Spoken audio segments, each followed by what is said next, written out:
প্রিয় শিক্ষার্থীবৃন্দ, আমি এখন তোমাদেরকে যে অঙ্কটা করে দেখাচ্ছি এটা সপ্তম থেকে দশম শ্রেণীর অনেক গুরুত্বপূর্ণ একটি উৎপাদক।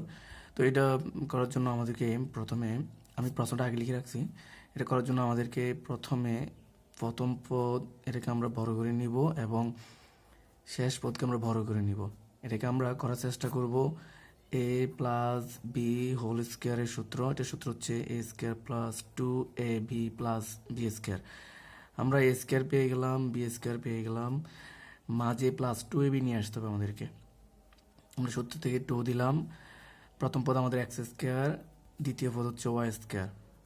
এখন আমি যদি এক্স স্কোয়ারকে দুইবার গুণ করি, মানে এক্স স্কোয়ার বড় করলে x to the power 4, y square বড় করলে ওয়াই টু দি পাওয়ার 4, মাঝে গুণ করলে আমাদের 2x স্কোয়ার ওয়াই স্কোয়ার চলে আসে, কিন্তু আমাদের এখানে মাঝের অংশ হচ্ছে এক্স স্কোয়ার ওয়াই স্কোয়ার। তার মানে আমাদের ছিল একটা এক্স স্কোয়ার ওয়াই স্কোয়ার, আমরা লিখে ফেলছি দুইটা এক্স স্কোয়ার ওয়াই স্কোয়ার। তো আমরা একটা কি করে দিব, বিয়োগ করে দিব, মাইনাস লিখে এক্স স্কোয়ার ওয়াই স্কোয়ার দিয়ে দিব।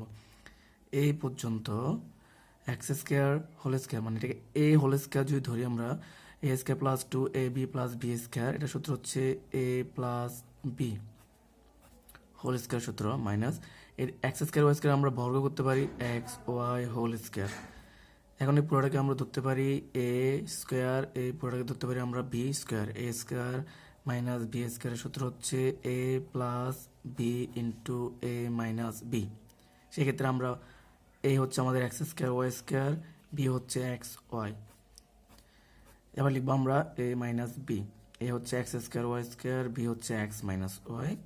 আমাদের অঙ্ক শেষ। এবার একটু আমরা সাজে লিখবো, সরি আমাদের এখানে এ প্লাস বি হবে, এটা এ প্লাস বি আর এ মাইনাস বি। তো আমরা লিখে নিব x square plus x y plus y square, x square minus x y plus y square. এই আমাদের